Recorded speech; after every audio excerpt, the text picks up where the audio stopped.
Hi, welcome to The Tech Entrepreneur, the podcast for business leaders, owners and investors. On today's episode, we're going to be talking to Richard Simpson, Joint MD at Tayborne, which is a creative agency based in Edinburgh. We're going to be talking about the ups and downs of business, what it takes to get started and what it takes to succeed. I've got Richard Simpson on today from Tayborne. Welcome to the podcast, Richard. Yeah, it's a pleasure. Yeah. You excited? Delighted to be asked. Yeah, I am excited actually. Yeah, definitely. Good, you're good. Yeah. Well, I think what we're really looking for is just to hear a bit about your story. Yeah. You know, it sounds like it's a very maybe different one for most managing directors of companies, how they get to that point. Yeah. For a bit of research. Before the show, I went into a company's house to see who was involved in the company. I was like, when did Tayborne start? Wow, I think it was a little while ago. Yeah. It was a long while It'd ago. be like one of those sort of encyclopedias of like paper, probably. Yeah, that's nice. I didn't know it had pagination on that, but it does. It went up to like 7 pages. Yeah. Wow. Well, that's quite an opener actually, because I think the date of incorporation is March 1979. Yeah. So if you go back that far, the original founders of the business were two pretty well-known guys within the industry at that time. Vince Taylor, who I believe still sort of going today. You know, he's in his 80s and still very active. And then another gentleman, Richard Coburn. So the Tay and the Burn comes from Taylor and Coburn. Right. Okay. That's how the name came to be about.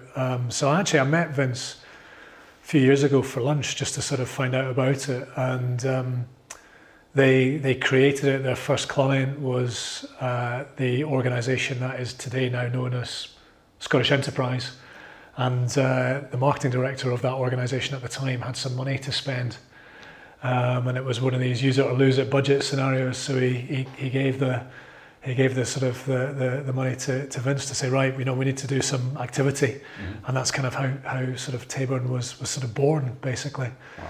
And then, I mean, the guy who deserves the most credit for it was Eric Davidson, because I'm not really sure of the timings here, but at some point in the 80s, Eric bought the business with another guy called Andrew Hunter, and there were various third parties involved, including 3i, I believe, as well.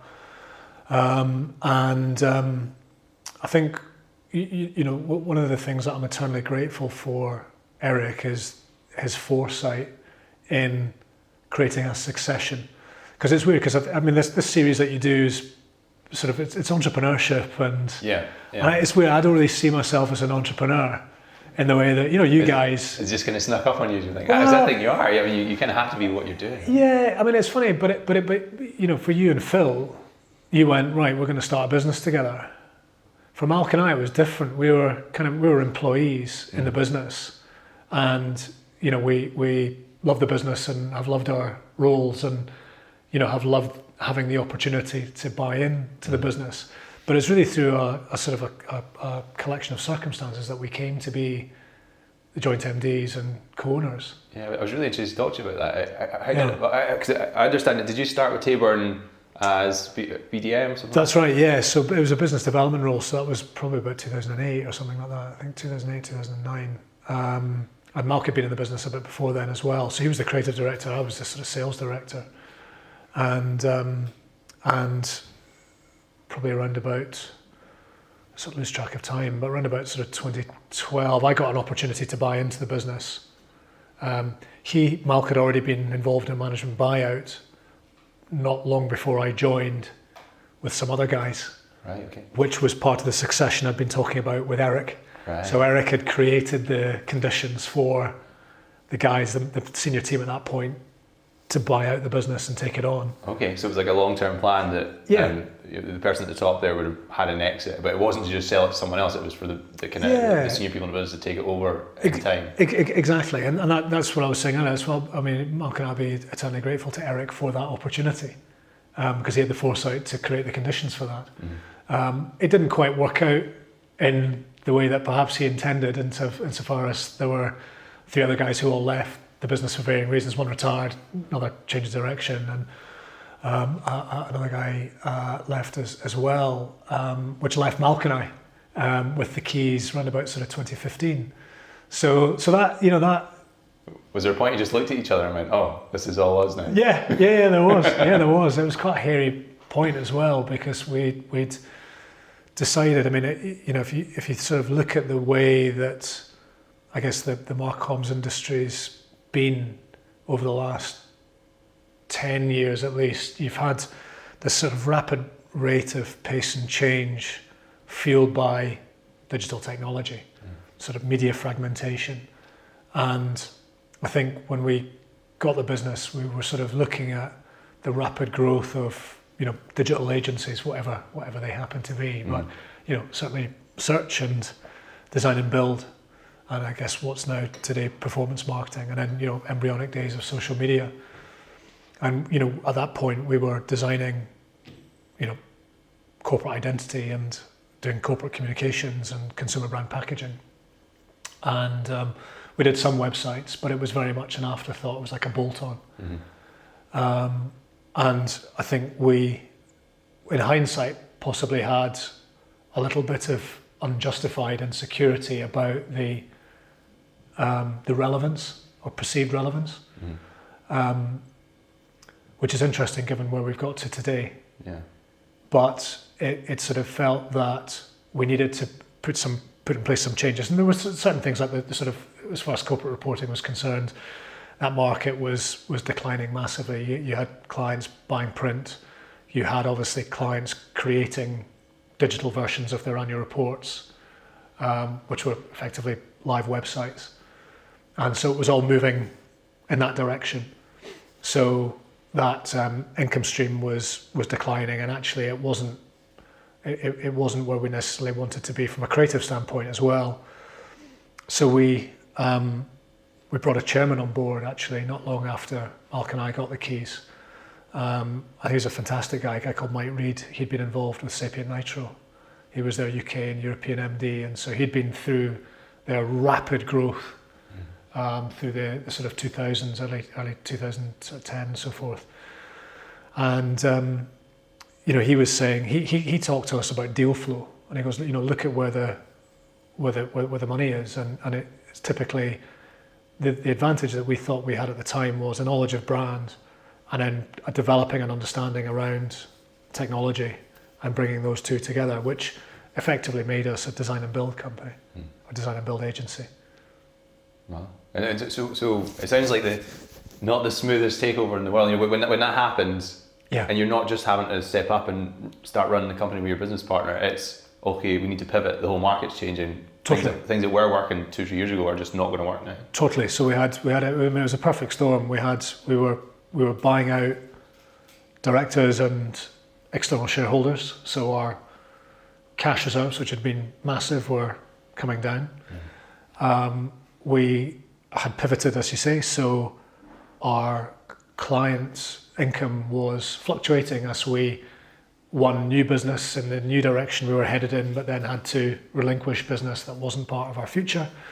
And consequently, when you have that level of change, it can often lead to a level of uncertainty within the business as well. So you're dealing with staff turnover as well. And rightly, people saying, well, this feels a bit uncomfortable, I'm going to go somewhere else, and maybe that's more relatable to my skill set, or it's just not for me anymore.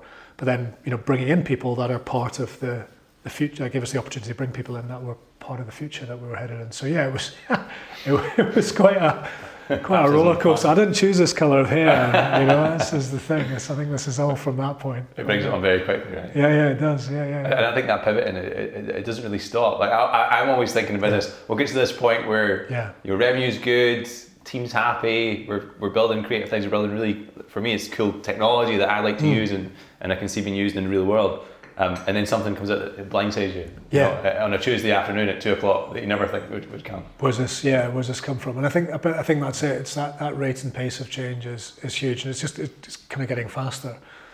And I think, we and this is what's happened. So we, from that period, from say 2015 to 2019, we transitioned, and we did. Again, this was Mike's word, transition, which we liked, because it wasn't transformation, which suggests it's a kind of a 180, because it wasn't. It was done incrementally over a period of time, because we we wanted to do it responsibly to not put the business into any unsustainable risk. And actually, come 2019, we felt we were in a really good position, and we were, because we'd had 4 consecutive years of significant profit increase, and actually we got the top line back into growth as well, and we were building our cash back up. We had the people in the business that we believed we needed to take it forward in terms of that direction. For that long-term vision, Yeah, exactly. And crucially, the big point was that we were winning net new business in that area as well. So big brands, Skyscanner, Scottish Rugby, and we had some big contracts as well, with the likes of Weir Group and so forth at a large corporate enterprise level, you could say. So it felt really good. And then obviously pandemic happens in 2020, and you're like, oh my goodness, right, what next? So it's quite interesting. In the time that we've had the business, we've been through, it was come off the back of the credit crisis. Yeah. We've had the independence referendum, Brexit, COVID pandemic. We're now at war, obviously, and so it's like, what next? Yeah. So, and I think that experiencing these pretty significant events, it gives you a sense of resilience. It gives you a sense of confidence that you can navigate the ship through anything, really. And do you have a support network around that, or ways you try and deal with it? Yeah, well, that in itself is a good point. So Mike, we again, part of the changes that we put in place from kind of 2020, 2021 onwards meant that actually we'd come to the end of, it was a sort of a natural evolution of our relationship with Mike. So, the guy had just been amazing for us. And he's still very much a mentor and a friend, but he stepped back as chairman on the basis that, he knew this day was coming, which we didn't when we started. It was really interesting. We were like, right, okay, we'll do this forever. You'll be, because no, guys, there'll come a point where you won't need me anymore. And obviously, so that came up, but we still have his counsel. And I think over the years we've always had people involved in the business who've been, extremely helpful. And personally, I've always kind of, collected relationships as well. There's a number of individuals who've been very good to me in terms of the time they've given me, and I've picked up a lot from them over the years. But I think recently, I started working with a coach, just around sort of mindset and belief and there's almost a sort of a kind of a calming element to it, as well as a sort of an advisory bit. He's very much a coach as opposed to like an advisor. Yeah, I know exactly what you mean. I've got a similar sort of relationship. Strangely, with one of the board members. Right. Okay. So Clear Sky, we started a board maybe a couple of years ago. Yeah. Because we just realised that 2 tech guys start a software provider type company, and you're good at the software, you're good at the things that you've been good at in your career, but everything else is kind of new and strange, and some things you find you're good at, you maybe got talent for, and other things you're just it's not for you, you need to get help with. But I ended up bringing on a board member called Tino Nombro. He was a big time marketing agency type of guy. And a lot of the time I spent with him initially was actually just going out for walks in Edinburgh. Where he'd talk to me about the business. He'd kind of make me set my mindset around what have we achieved so far. Because for me, it's always like, right, next flyer I've got to go and put out is this one. He's like, okay, take a step back. Say you've doubled turnover in a year, like 200%. Like, this is beyond good levels of what you should be expecting. You need to take a breath. Whereas I'm always thinking around, right, well, I need to hire a new team to do this sort of stuff. And we're going to pivot and do mobile apps now because that's the market's changing. Lots of customers are looking for those type of things, but sometimes it takes someone just a little bit external to take your mind out of it and say no, like focus, do what sort of thing. Well, it's funny, I know, because I know Tina well, and he's one of those individuals who's been incredibly good to me over the years as well. So we've never had a sort of a formal relationship as such, but we've always kept in touch.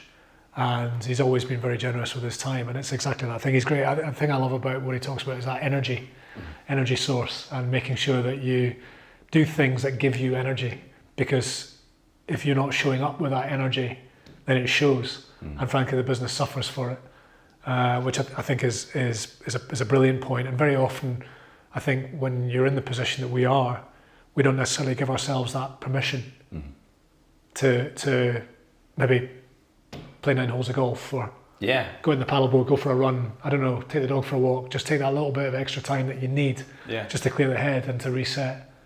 And I think that's a really important thing, because if you don't do that, then actually longer term you can be inefficient.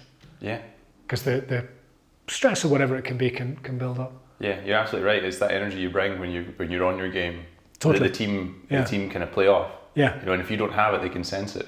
I do like a company all hands where I talk about what's happening in the company this month and what we're expecting to happen next month, kind of new initiatives and that sort of thing.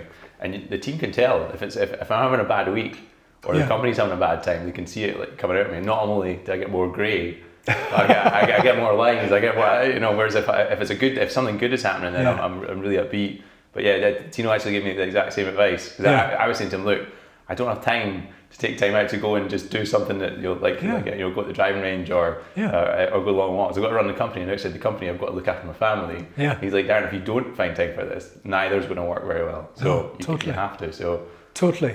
And I mean, I've kind of had this with a former colleague. There's a sort of prioritization where you've maybe got competing factors like family, you've got the business, and then you've got yourself, and nearly in all cases it's yourself that is deprioritized in favor of the business of the family, or the family and the business. And actually, a lot of the work that he had done personally was to put that time back into himself, because if he shows up on form, then everyone benefits. Family and business and family. Absolutely. So it's a really interesting thing. And so the guy I've been working with is a guy called Rob Begg, and he's very big on flow. So that point that you're making, when everything starts to feel like an effort, and your struggle, it's grind, it's graft, it's tough. People sense that, and if it's a bit sticky at the time as well, there's a desperation can come flooding in. It means you're possibly selling too hard to prospects. You're possibly a bit edgy and not as confident in front of clients, colleagues. And so Rob's thing is about being in state and being in flow. And when you're in flow, everything feels a lot easier, and everything comes as you want it to. So what happens if you're not in flow then? How do you get back to being in flow? Well, it's about I think it's about state. So it's choosing the state that you want to be, and it's remembering that about yourself. So a couple of big breaths, and just centering that. So there's a few things. There's a scientific side to it, and then there's there's a spiritual side to it as well. So the scientific side is you got the vagus nerve that runs right the way through your body's main nerve. All your organs are connected to it. It connects your gut through your heart to your pineal gland and your head, your brain, and that breath that settles that, and you go from a sympathetic state into a parasympathetic state, and you become more chilled. So that's the science. But then from a spiritual state, it's more being. It's just settling into that conscious awareness of being. And when you can press that reset, that then allows you to remind yourself of the state that you want to be in, which that could be wealthy, successful businessman, it could be happy, loving family man. And you may have a couple, 2, 3 states that you choose to use to be in when you're in flow. And then very often a trigger will happen, bang, you forget. It's like, I call it mistaken identity. Right, okay.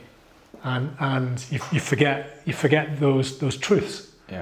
And that's very often how I reset is that sort of breath work, or taking a walk, or just being consciously aware of who I am, who I really am, not this jangly, jittery, but it happens. It's almost like resetting your compass, back to the North Star, how you want to be. Yeah, totally. It's something I try and talk to my kids about. You know, okay, interesting. They're both. I mean, Yeah. they're both kind of young boys at 6, and Yeah. he's maybe getting to the age where I can start to talk about that sort of thing. But even the kind of 3-year-old, and I'm like, you know, what type of boys do you want to be, instead of just, you know, getting them in trouble for whatever. It's like, you know, do you want to be someone that kind of listens and learns things, or do you want to be someone that, you know, is constantly getting in trouble? You know, what do you want to be? You can be anything you want. Yeah. And I guess it's the same when you're an adult. You just forget it sometimes. Like, I think there was a part of lockdown where, you know, having to work at home, run a company from home, while we were still growing and hiring people, was really stressful for me. Yeah. And then at the same time, family life was stressful as well, because there was no you know, difference for me. I was in a room where I'd work, I'd open the door, or the door would be open for me, one of the kids coming in, and trying to go between at home Darren to work Darren. And one of my strengths in business and what I do is focus. Yeah. And I find that I have to be focusing almost exclusively on the thing I'm doing. So you know, often my focus would be broken, and I'd react to that in like a negative way, like, how dare you break my focus? I'm doing this sort of thing. Interesting. And it ends up you becoming kind of, you know, not a calm kind of person anymore. Yeah. And just having to recenter yourself and think, okay, everyone's trying to deal with this. Yeah. I mean, that's tough though, because how old are your kids? So the oldest is 6 now. Yeah. The youngest is 3. So yeah. So I mean, you know, that's tough, because they require a degree of attention. I mean, I think I was really lucky with the ages mine were at, because when it first started, they were 14 and 12, and now getting towards 16 and 14. So they didn't have exams and all the stresses and strains around that. Equally, they were old enough to fend for themselves to a degree. So we didn't have the same sort of homeschooling challenges and, you know, attention requirements that parents of younger kids had, or indeed, you know, that, you know, battling with the stuff that some of the older kids had, such as, you know, fear and anxiety around exams, and just having those rites of passage taken off them, the stuff that we got to do, like, you know, going out and getting pissed and stuff, and Freshers Week and all that sort of good stuff that you couldn't do. Freshers Week turned into 3 years. Yeah. The less said about that, the better, as far as I'm concerned, for me personally. But so I think that's hard to do, but that's where if you are aware of those states that you want to have, you know, successful businessman, loving family man, the opportunity to flip between the two. I'm not saying it's easy, but that you know, just taking that reset, so when, you know, that focus, that attention, the focus is broken and the attention is required to change, you can reset and adopt that state, and then when that's settled, you know, re-embody the state that you are in for work. Making the conscious effort. Yeah, making it, exactly, conscious awareness, so Okay, cool. Nice. So I guess we talked about the kind of COVID stuff. What else was I could talk about? It'd be good to talk about Tayborne and what you do and why you do it. That sort of thing. Yeah. So you know, joint managing director at Tayborne, what does that involve? What does a day in the life look for you? Yeah, so I mean it's changed a bit over recent years, and again I sort of identify with what you'd said earlier about when you find yourself in the position of owning and running a business, you become aware of perhaps gaps in your skill set, and it's probably experience based. So you move from being a practitioner into being a leader, I guess, and so for me, that journey from being the sales guy effectively meant taking on more commercial responsibilities and more responsibilities for people and culture, and also client relationships as well, which is something historically I'd never had. The beauty, I mean, again, it'd be interesting to get your perspective on how you guys work, you and Phil, but you know, it's funny when we both took on the sort of joint MD role and the co-owner role. I mean, there had been, for various reasons, sort of inequality across the former Tayburn board as a result of, you know, longevity in the business and position and so forth. And so for Malk and I, what was important from the outset was to have complete equality between us. compensation, and just everything that you'd imagine. And the beauty of that is that it's meant that we're quite different people from a personality perspective, but we're incredibly aligned in terms of our outlook and what we want from the business. So the way we typically have split it is that because he's been more client focused, he's got a great overview in terms of operational delivery. And because I've been more sales focused, I'm more around the outwards face of the business in terms of sort of profile and new relationships. And of course, he has some selling responsibilities, and of course I've got some client responsibilities. But the great thing is that over the last sort of 5 or 6 years I've been in this role, we started to learn kind of where our sort of toes stick out and where not to sort of tread. But then also, we've also been very good at sharing responsibilities around the commercial and the people aspects as well. So, we make those decisions together. So I guess, for me, it was initially learning to take on these responsibilities. And then not long after we pivoted again during the pandemic, we wanted to be a bit more, a bit leaner, more responsive, more hands-on, I guess, with clients. So I found myself actually, in some cases, project managing, doing a bit of planning, and is that something you've done before? And managing, sort of, but not really. And it was okay in some cases, but it just meant that we were both incredibly busy. We were almost, because changes that we made, we had senior people come into the business as well. Fiona Prowler joined us, she's ex-Realise, and we were almost adopting a kind of eat what you kill model, in like they have in professional services, where you go out, you win a client, and then you deliver the client work as well. We found that actually it just got overwhelmingly busy. Being so hands-on with client delivery meant that we weren't doing enough net new business. And because of the change that we'd put in place in the business. So in 2019, when we were design and build, one of our goals was to make the business have more sustainable, recurring and profitable revenue. As it transpired, actually, it wasn't particularly profitable, which is why we decided to exit out of development. Who did that, right? Well, yeah, exactly. And also the fact, it's not the background that Malk and I have. We're from a creative and a brand background. So actually it makes sense, it's that Warren Buffett line, you only ever invest in things that you understand, So lean into what you're good at. Yeah, exactly, yeah. So there was an element of that. Anyway, so coming back to the role, first 6 months of last year, well, this year, that's coming to an end, we're March year end, stellar performance, absolutely smashed it out of the park, income growth, profit growth, and lots of new client wins, and I got really busy delivering them, and actually, so come Q3 that slowed because we didn't have the net new business coming in, and quite a lot of the work that we'd won was project based, where in the past it had been recurring, and that's the beauty in some ways of technology, because you've got the build fee obviously, but then you've got support, hosting, maintenance, feature development, and the possibility of retained income.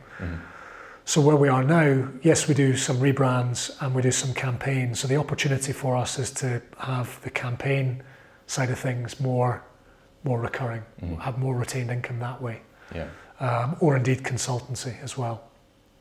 I see that being very valuable, having that sort of consultancy more on tap. For businesses like mine, we've got like an opposite problem for you. We're all about the kind of implementation. Neither Phil or myself are salespeople, although we do a lot of that these days. But some of the areas I've struggled in the most is bringing in senior hires of areas that I'm not strong in. Like marketing and brand and all that sort of thing. Where it seems like a bit of a black art to me, as I'm sure technology is to a lot of people as well. Totally. I can see that kind of some sort of retainer consultancy could work for a lot of businesses that are coming up now. Massively, and I think Fiona speaks incredibly intelligently about this actually, which is there's lots of different ways in which you can do things, particularly if you're a client as well. So you can obviously have everything in-house, you can have everything outsourced, or you can have a sort of a hybrid. And I think the agency landscape as well has changed pretty dramatically, because you've got encroachment from the big consultancies that are coming in, the Deloittes and Accentures, that compete with the Sapients and the Kinnan Carters at that level. Mm-hmm. But then from a technology perspective, you've got, I guess, a commoditization occurring with the Squarespace and Wix and WordPress, and actually moving to work more with those platforms has been great for us through partners. Or actually, with Wix and Squarespace, just designing in browser for, a site at a particular level. Mm-hmm, mm-hmm. It's been brilliant. And then you've got, I guess, associate models as well, where you've got consultants coming in, bringing in their partners. So the thing that we're working with now is we've got really strong capability around brand creativity, campaigns, content. And that's internally, but then we have a network of strong partners in particular areas, whereas in the past, I think agencies would have gone wrong by trying to hire in these positions, and these positions may not necessarily have a high level of billable utilization, which means that they're only busy 50% of the time. The other 50% they're gazing out the window, which impacts profitability.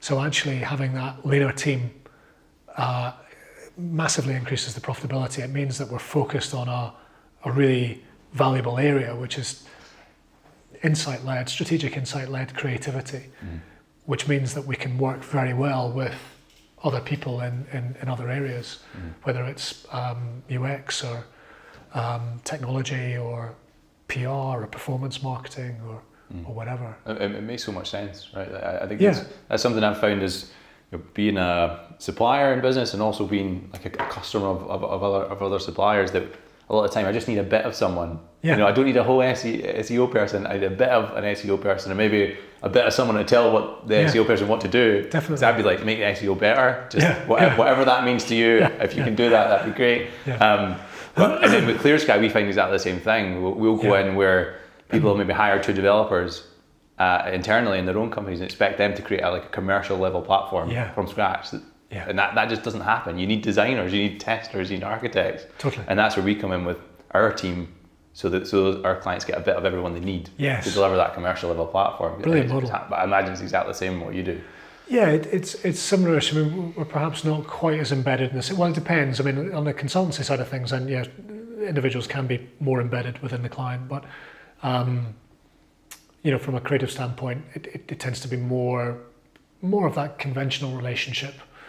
But it feels way more collaborative than it used to be. I think when I first started, there was a lot of deference around the client. The client, was sort of almost held on a pedestal. And that's not to say that isn't the case now from a service perspective, because we absolutely, and again, this is one of Fiona's lines, we have to absolutely earn the right to be at the client's table. Yeah.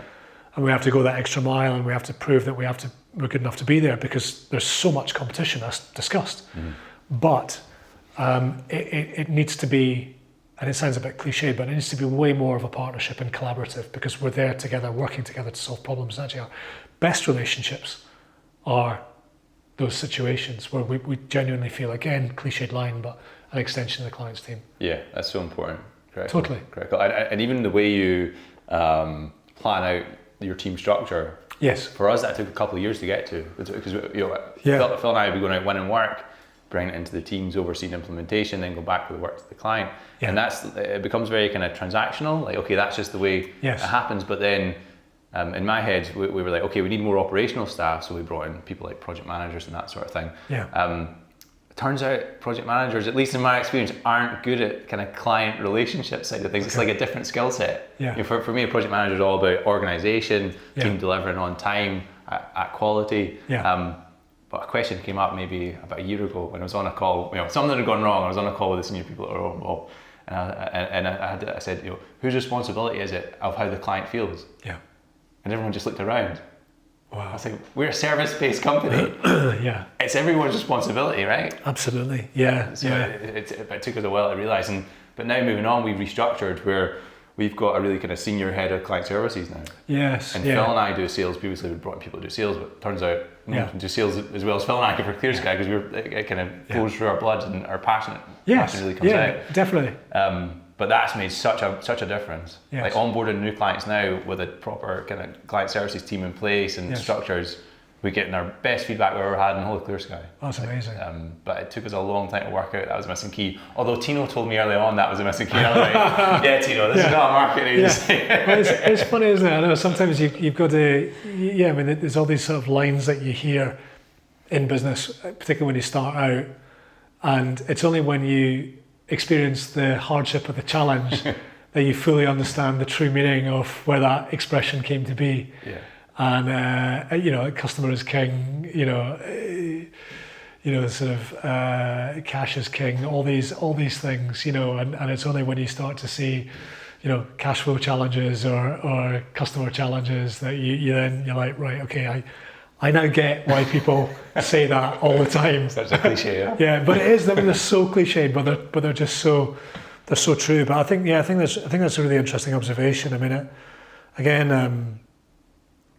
getting the right mix of people takes time, and I think as we build income and sustainable income and maintain margin, we can then be clearer on the areas of the business that we want to invest in. So it's almost like having a list of kind of who your next hires are likely to be. Mm-hmm, mm-hmm. So you can start sort of planning a wish list almost. And I think that's certainly something we're in at the moment is just looking at the shape of the business and seeing, right, okay, where are we going to add to? And what does that time frame look like, and what needs to happen in order for us to be able to do that? And what's the process for Tayborne for hiring new talent? Have you got part of those responsibilities? Yeah, definitely. I think fundamentally, without being sort of pithy about it, Malk and I've got this belief that you've got to be good and nice, right? Yeah. So it's just that Venn diagram, good and then nice and right in the middle, and it's born out of working with people that aren't. Right? Yeah. They're either very, very good, but they're not very nice. They're I don't know if you can swear here, but they're sort of assholes. No dickheads, like no dickheads, and unfortunately I've just worked with too many dickheads, So you have to be good. Yeah.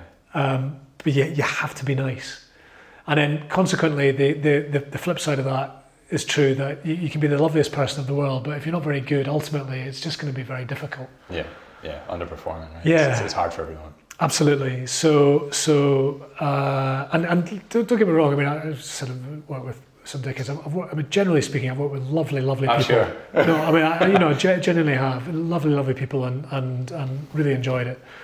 But what we've found is that you have to be good at what you do, and you've got to be good to work with, nice to work with. And that's the sort of basis of it. Fundamentally, the interview process is pretty flawed. Mm. You don't really get a sense of whether someone can perform in the job until you see them actually performing in the job. Mm-hmm. Mm-hmm. So I guess we start with looking at CVs and trying to get a feel for experience and background. And then if we feel that they've got the right experience and background, then we'll meet them and chat to them and try and get a feel for that sort of experience. And there's a few sort of watch outs as well, like the accountability thing's my biggest one. If you ask someone about a situation where it went wrong, and if all you hear is kind of blame and it wasn't my fault and I'm amazing, then massive red flag, and it does happen. But again, there's no substitute for just having them come into the business and start working. And if they perform brilliantly, that's fantastic. That's what we want, and that's why you have 3-month probationary periods in place. Yeah. So that if it's not working, you can make that decision. pretty quickly. Yeah. And I think it boils down to sort of just belief at the end of the day, and if you like the person. I mean, I know it doesn't sound particularly scientific. Yeah, right. Sometimes it's human beings, hundreds of thousands of years, we've had these kind of face-to-face relationships. Totally. And you've got a gut feel. Yeah. You know? A lot of times when I went against my gut feel, it's not went well. Yeah. Sometimes I went with it and it's not went well as well. So maybe there's not too much of a pattern. But have you ever found yourself with maybe a recruitment agent or having to give feedback? And for me, I couldn't actually articulate why I wasn't taking the person forward. I was more along the lines of, I've got a gut feeling about this. I think it might be down to communication, or maybe an answer wasn't good around. I like to ask about what was the biggest achievement you've had in your career. Yeah. Because if they really have achieved something, they'll know like the finite details. Yeah. But if you were just achieved something because you were kind of attached to a more successful team, then you won't know the details, and a lot of the time it kind of throws me off.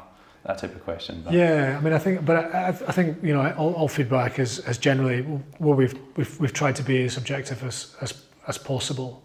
And I mean, I'll always try and have that direct conversation as well. We try not to use recruitment consultants. Not that I've got anything about recruitment consultants, but we've got a really good network. I mean, the benefit of being in business for over 40 years, and with the senior people that we have in the company, with all the relationships that we have, we can usually find the people that we want. So I don't necessarily see a need for it, in which case that allows us to have that direct conversation with them where you get more of a feel. You're not getting sold someone. Equally, you're not entrusting that message to be passed on, and not necessarily to be translated in the way that you intended. So it's much better, I find, just to go direct to the candidate in question. And in that case, it's really interesting what you say about gut feel. I mean, those with a more scientific persuasion, I always get mixed up between left brain and right brain. I think is it the right brain? the scientists, they'll want facts and information and logic and reason. I don't necessarily believe in that. I believe in gut feel, intuition, flow. Because if I see the direction that we're wanting to go in, and it feels right. We talk about that's one thing Mark talks a lot about, is things feeling right. If it feels right, then let's go for it, and trust that intuition, that gut, because you'll find a way to make it work. Yeah. And a lot of times it comes back to you anyway, right? Like if I'm making a hire, it's probably to replace something I was doing really badly at the time. Well, yeah, I mean, I think that's an amazing point. I mean, every mistake that we've made in the business, we are 100% accountable for that, because we're the people that make the decision ultimately. So whether we've devolved that decision to someone else who's made a bad decision, ultimately the buck stops with us. Yeah. Because it was our decision to empower them to make a decision they weren't capable of making. It's that sort of ruthless accountability, whatever they call it, Yeah. But it is that, and you've just got to be honest about it, and know that that's the joy of the position of ownership, is that you get to make the decisions. Yeah. But equally, the challenge of that is that you can make bad decisions, and you're accountable for them. And everything comes back to you. Absolutely everything. Absolutely everything. It's a heavy current of wear sometimes. Totally. Occasionally, my business partner Phil and I. You'll be having a conversation of it's my fault I did all this, and no, it's my fault I did this stuff. I guess it's jointly our fault that this happened. It's a sort of what's that? A kind of like an acceptance of, I'm interested to find out more about your relationship with your other joint MD. With Malcolm, totally. So did you both work together in Tayborne before and then stepped up into that position? Yeah, so actually, it's funny. Malc interviewed me actually. It was more. There was another guy. We had a third business partner who left, and it was more. I had the relationship with him that saw me come in, but I wanted to meet the other guys as well. So, Malcolm was creative director at the time, and they'd just done the MBO, and so we met and got like a house on fire when we first met, and then we worked together. Just probably that was 2008. So until 2014. He was very much sort of creative director, board director. I was in the sales side of things, so I tended to work more with the MD at the time. So we didn't have a massive amount to do with each other. It was more whenever pitching would occur. And then latterly it was us, when I joined the board, then we started to work more together then, when there was 5 of us really on the board at Tayborne at the time. And that sort of, we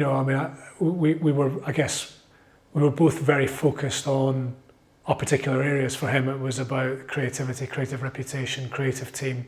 For me, it was about selling. It was about new clients, new business, sales, and very often, I guess, we were probably too focused on our own areas. Certainly, I was, to necessarily see the bigger picture. Was there a point when the buyout was going to happen that you knew it was just going to be the two of you? And did you have like a meal out and decide to have everyone on the table? What's going to happen here? Well, it was more. Yeah, I mean, it was more because of the circumstances. So we'd changed direction in the company, as I said, and that meant that one director wanted to. It was sort of mutual decision for him to leave because it wasn't aligned to his skill set and his areas of interest, so he went off to go and do something else. And then our FD, he was going to retire, so that was always planned, so that's what he did. So it was going to be the 3 of us that were going to sort of take it on, and then it ended up just being the 2 of us, and that sort of happened completely by accident. And so, as I said, it sort of coincided with being a bit of a perfect storm of, changing direction and income and cash and clients and colleagues, all being all this upheaval. So, to be honest, we were just holding on for dear life. And it wasn't until we'd sort of come out of it that we were like, right, I think we need to start, and this is where we became more, we created defined responsibilities. I mean, we kind of been working that way. We'd kind of, again, in some ways it was probably flow as a result of the situation. We found ourselves falling into these natural positions that worked for us because of our skill set, but crucially worked for the business. And then that was a decision, of course, to bring on board Mike and in that chairman position. So he would very much sit as a sort of slightly fatherly figure. Just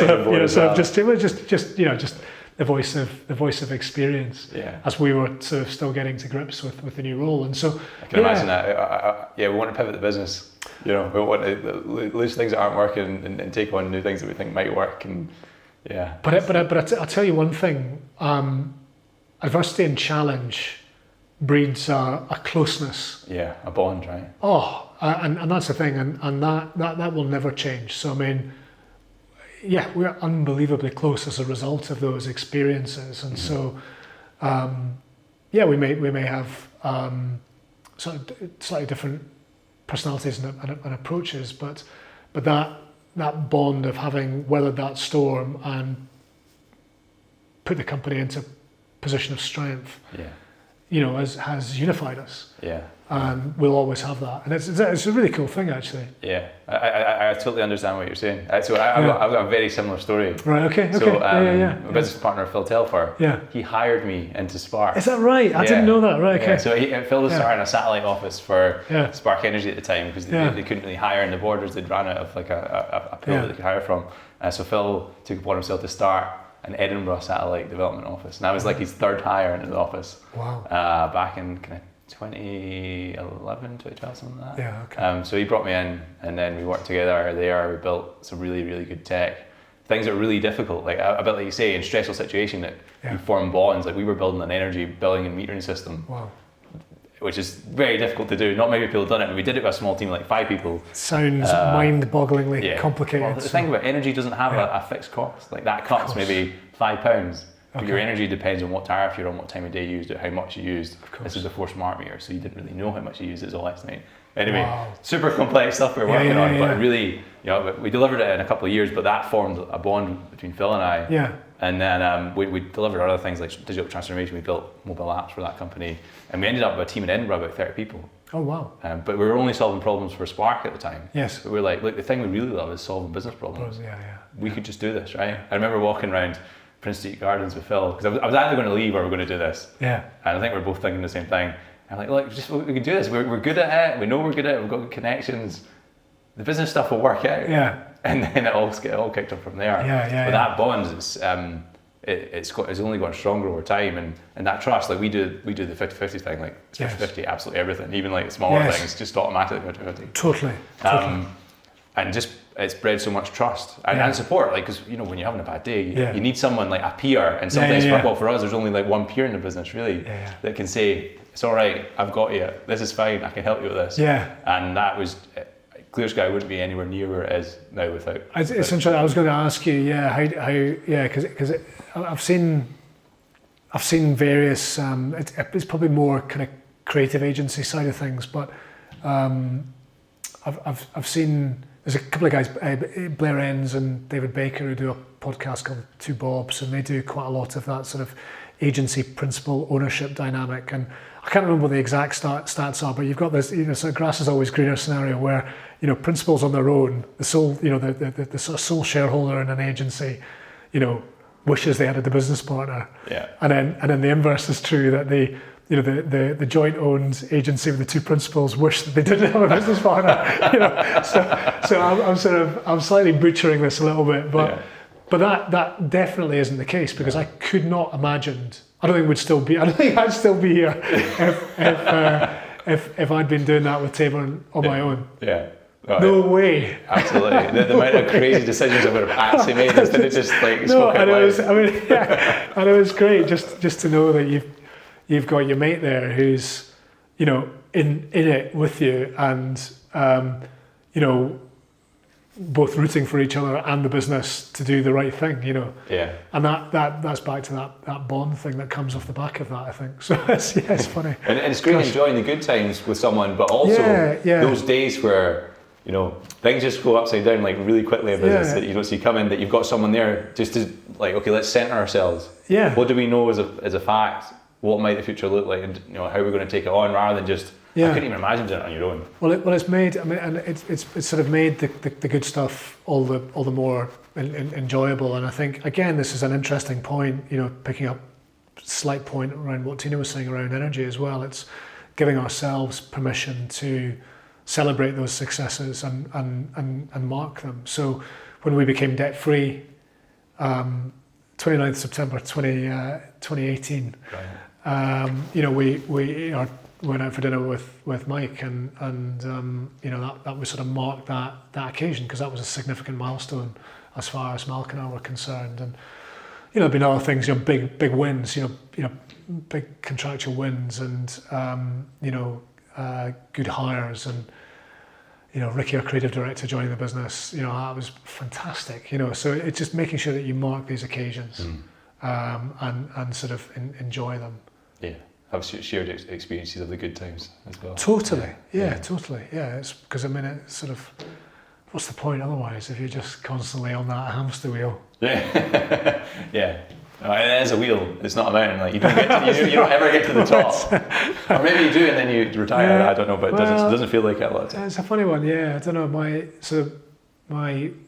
Technically my boss's boss, but he sort of felt like a boss to me. This guy called Jonathan Sands. So he had Elmwood, which he actually sold not that long ago, and he had this line about there is no finish line in business, and it's true. You're on this continual race, but there's no sort of end to it. I wonder if he still thinks that now. I mean, I think he's done very well out of his sale, but he's deserved it because he built a fantastic business. I think that's other challenges after that, though, right? Like I don't know what I'd get up and do. Like it sounds great, like for a week, cocktails on the beach and just chill out. But I know. Like, for me, it might be the same for you in the position that having a purpose and a focus in your career. I can't imagine what it's like when that's done. It's a bit like Olympic athletes. Yeah. Once they get the gold and come home, they have a lot of them have kind of depression and that sort of thing after the fact. But yeah, it's a funny one. I mean, I know that I'd like to do something different at some point. I'm not ready to do it now because we're just sort of bedding in these changes and seeing successes off the back of that. And there's too much good stuff that sort of lies ahead. But I do know that when I'm still relatively young, it would be good to try something else. Whether that is, coaching, advising, mentoring people who have been in similar roles and allowing them or enabling them not to make the mistakes that I made. That would be pretty cool. But it could be something completely different as well. Yeah. But I think to your point, it would need to be something. Yeah. Because I would I'd get a bit bored, I think. Yeah. It's good. It's very good. Yeah. It's good. Hopefully it's quite conversational. It feels. Yeah. It feels. Yeah. Can't believe we've got so much in common either. Oh, totally. I know. Because we feel like it's so strange. I don't know what it's like on the other side of being hiring your business partner back in the day and then coming up together. Yeah. I mean, I don't think Mark doesn't. I don't think he'll see it quite the same way. Like, I remember meeting him as part of the interview process, as opposed to him absolutely interviewing me. It was more Simon who interviewed me. But yeah, it's an interesting memory actually. I remember it very clearly. The other thing about, because when we were at Kittle Yards, because Tayborne's been around for a long time and had a great reputation. I'd been working at Elmwood, and the big design agencies at that time were Navy Blue and Graphic Partners and Tayburn, and Tayburn I sort of revered actually, and I knew where they were. Well, I knew they were over in Causeway Side, but what I hadn't realised is that Kittle Yards sits behind Causeway Side, the tenement flats. Mm-hmm. And I remember getting there and going, sort of 10 minutes before my interview, going, where is this place? And I walked up and down Kittle Yards going, shit, where is it? And then I got to the point I was actually late. Fucking hell, I just know where this is, where is it? And then there was a wee venal just by the Tesco Metro that you went through. Obviously. And then it opened up into this kind of business park, and then there it was there. So it was just that sort of, Before Google Maps functionality was quite what it is today. I don't know how people got around. Like I talked to my dad, and he's like, "Oh, someone would show you how to get to somewhere, and then you just remember and drive that way." I'm like, "What?" Oh no, I know, it's crazy. Well, when I was a travelling salesman, it was like, what was it? It was a map. It was like map.co.uk or something like that. And I used to go onto it, and then I used to print them out. I remember that. Was it not AA had something like that? No, it was a map. It was like a map website, and then so you'd punch in the postcode, and then it would produce the grid, and then you'd be like, right, okay, so I know where that is. Print, and then I'd just have these sheets of A4 on the passenger seat, and you'd be driving along on junction 16. All right, fine there. I remember that, page 1 of 3. Page 3 of 3. Man. Where's the other page? But you say it's funny, but now nowadays it's literally just following the dot on Google Maps. Yeah. Anyway, yeah. Okay, I guess one of the things I was going to do a nice smooth intro for you in the podcast, which we didn't end up doing, but I'll maybe do it. I think growth in sales and agencies is something that is so difficult. And I don't know if it's because my background is more implementation side of things, but you've got that on your shoulders for a renowned agency that's been growing a long time. Is that just something you were drawn to? Is that just something you always wanted to be? You always wanted to do sales, do pitch and win business, or? Yeah. Okay. So it is. I mean, interestingly enough, it's funny. I go back and I found something just during lockdown. It was a program for a rugby match that I played in, and they had player profiles, and it had what I wanted to do when I was older. Right. And it was I wanted to run an advertising agency. Oh wow. I was like, bloody hell, I don't remember that. I was like, God, I sort of from the age of 16, I clearly knew that I wanted to sort of work notionally in this area. And although it wasn't quite advertising then, it was more design that I cut my teeth in. It was interesting because I found it quite hard to get a job after I graduated in an agency. And so I ended up going down to London and working for the Independent News and Media Group on their sales floor, selling ad space. Mm-hmm. And that was great fun. And off the back of that, I found that when I then, because it was interesting, I had another job working for a direct marketing company that was more sort of in the response handling, fulfillment side of things. And through that, I met Chris Lumsden and Keith. What's Keith's last guy? It's terrible, I've forgotten his name. Keith and Chris, anyway, who ran Good Creative. Chris Lumsden still runs it today. And they'd just started. I think they'd come out of 999 Design. Okay.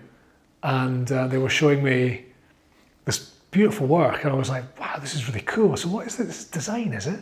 And I'm like, yeah, no, it's design. Because I only knew sort of advertising and PR and media, obviously, because we'd had media agency clients at the Independent. And then so I started just doing a bit of research, and then I found all these design agencies, so I started just applying for them, and then I got the job. And what I found is that typically in design at that time, apart from the agency principals, there wasn't an awful lot of selling going on. Mm. It was all quite sort of, look at our wonderful work and our credentials. And you won work off the back of doing great work and winning awards and profile and all that sort of stuff. And I remember going to a number of design seminars actually where the principals of some design agencies were like, yeah, no, we don't pitch, we don't sell, we don't do anything like that, And I think, oh, this is a gift actually, because I like selling. And right. Yeah, and it was great. And actually the other benefit of it was that, joining Elmwood and then Tayborne meant that I've always worked very closely with the MD or the principal. Mm-hmm. And as a result of that, just that learning from osmosis that you get to be privy to conversations that you wouldn't get if you worked in another area of the agency. And so that really helped stand me in good stead. So I've always valued the opportunity to have those internal relationships. I've always enjoyed the thrill of the chase. At the end of the day, I love people. I'm a people person. I sound a bit of a dick saying that, but you know what I mean. I enjoy meeting new people. Yeah. And so it's a great thing to have in a new business role. So it never feels daunting walking into a room and people you don't know and saying, hi, I'm Richard, and finding out about them. And that was something that didn't come natural to me. I was never a kind of salesperson. Or even what is a salesperson? Well, but for me, it was. Yeah. I got past the blocker when business partner Phil said to me, "You're not selling, Darren. You're sharing a secret about how you can help people, right?" Because for me, I always want to help people, and that's why I got into tech. Long story, but as a kid, I'd be fixing computers for family members, and getting a kick out of that. Being as, oh no, Darren, go to Darren, he'll sort it out for you. And then I went to uni, I was still good at that. And all we do now is we help businesses. Like, why, if they want to scale or solve a problem, that's what we do. Totally. So Phil was like, think of it like that. Yeah. You're just helping them. Yeah. Like, you're not going to sell them something they don't need. He's dead right. I completely agree with that. And I mean, I'd almost sort of build on that point with two things. I mean, the first one is that we should never be persuading someone to do something. You're always facilitating. Mm-hmm. And actually, I've always seen myself, and again, without sounding like a dick, as a fixer. Yeah.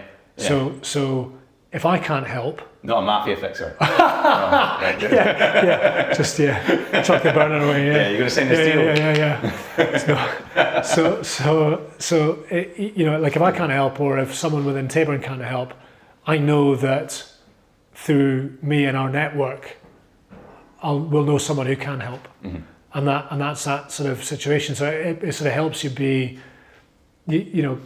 sort of quite trusted almost in that sort of situation. So I quite like I like that side of things. And so, I've been lucky to be part of some great businesses that have done some great work. And when you believe in the quality of the work and the caliber of the people that you have in the business, it makes selling easy, because you know that you're going to add value, and ultimately, I want to help people. That's what motivates me, is that ability to help. And I think it's the impact of that as well. Have you got any kind of if I would say to you, what's the biggest impact you've made for a client? Is there something that pops in your head straight away and go, okay, it was this one time, or yeah? I think it's a great question, because like over the years we've won, sort of design effectiveness awards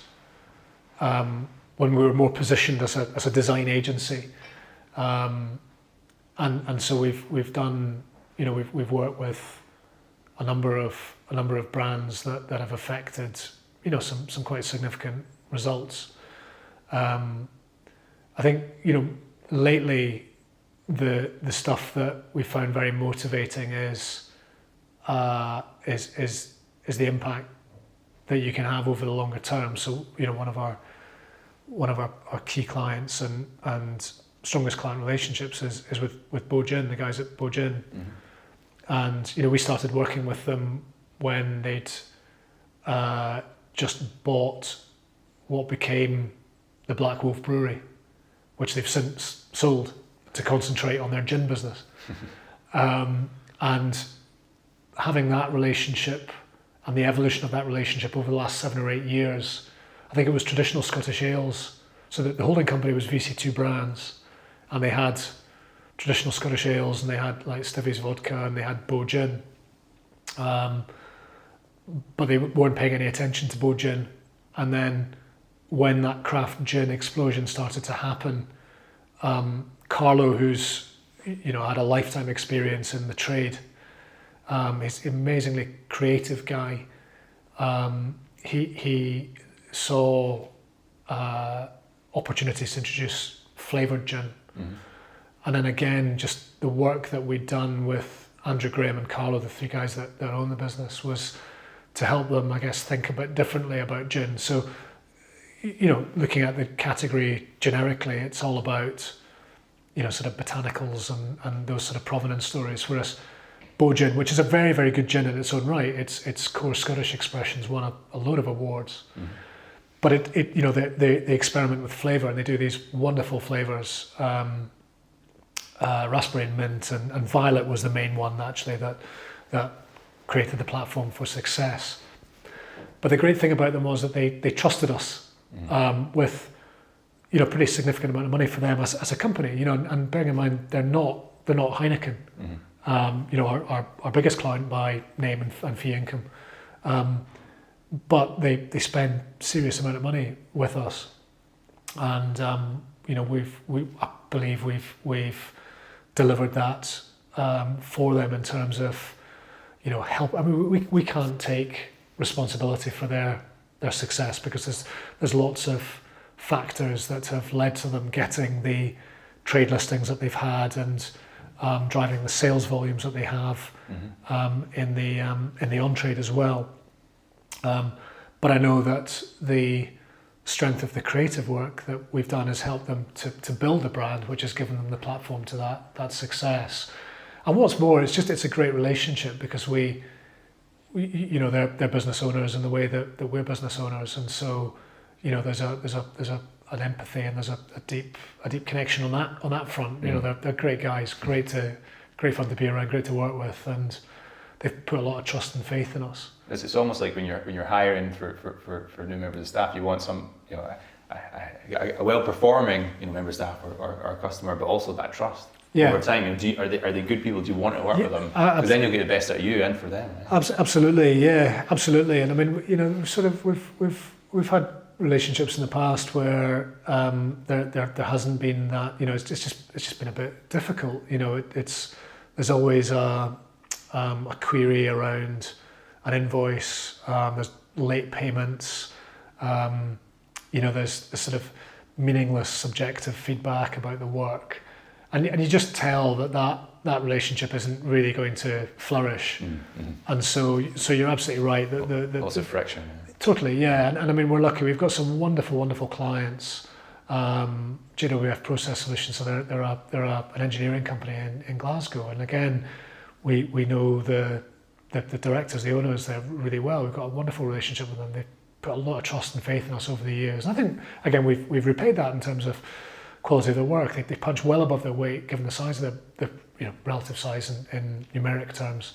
But they're able to attract and retain top talent. They're able to win massive contracts with big blue chips, and they're just great guys, really good guys. And the same, McInroy and Wood, a private client investment manager in Haddington with over 2.5 billion of assets under administration.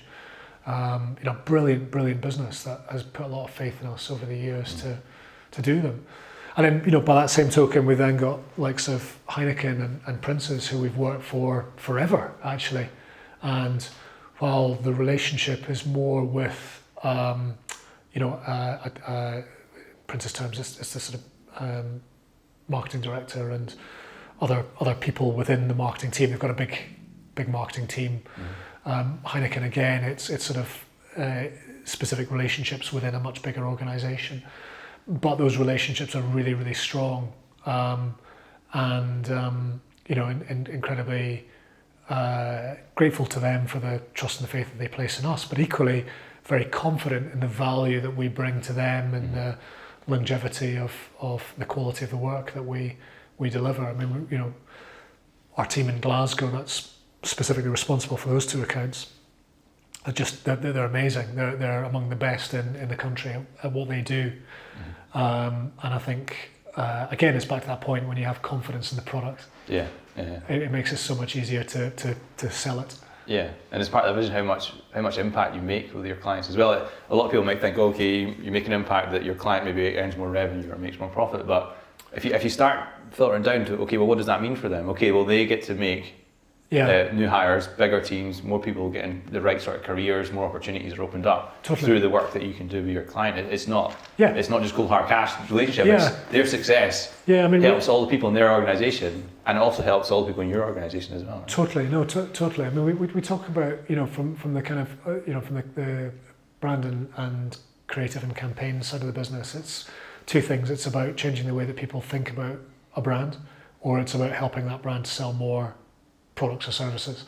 And then in terms of the packaging technical business that we have in Glasgow, it's very much about quality and accuracy and efficiencies and creating value that way, just through the expertise of the team and their knowledge of artwork and print production and so forth. So it feels really good to be able to articulate that value in such a sort of seemingly simple way. Delivering it's not always as easy, but I know that in the right circumstances with the right client relationships, we've got the talent and the experience and the expertise to do that. Massively increasing the chances of it being successful and lowering the risk, right? I've seen so many clients try and take it on themselves, hire a few of these different sorts of people. And then they still got the overhead of managing them and making them accountable. It's something they're not, it's not their thing, right? Yeah, definitely. It's something to avoid, at least in my experience. Yeah, no, definitely. I've seen that film that's trying to do exactly the same in other areas. But let's see, for everyone that's listening or watching along, what would be the trigger point for them to think, okay, I should talk to Tayburn? What would be going on? What problems would they see? Yeah, well, I mean, I think it's exactly that. Just if they want to change the way that key audiences think about their brand, then absolutely talk to us. Equally, if they're wanting to sell more products or services, please come and chat to us. Fantastic. Sounds good. I'll be in touch. Absolutely. Yeah, sounds good, mate. Yeah, definitely. Yeah. Cool. Well, thanks very much, Richard, for being on the thank you. Podcast. It's been great having a chat. It's been good. I've really enjoyed it. Yeah, fascinating to hear more about what you guys are doing. I mean, I love what you guys do. I think it's a brilliant proposition and two very talented and capable guys at the helm. So thanks very much. I'll let them know. Yeah.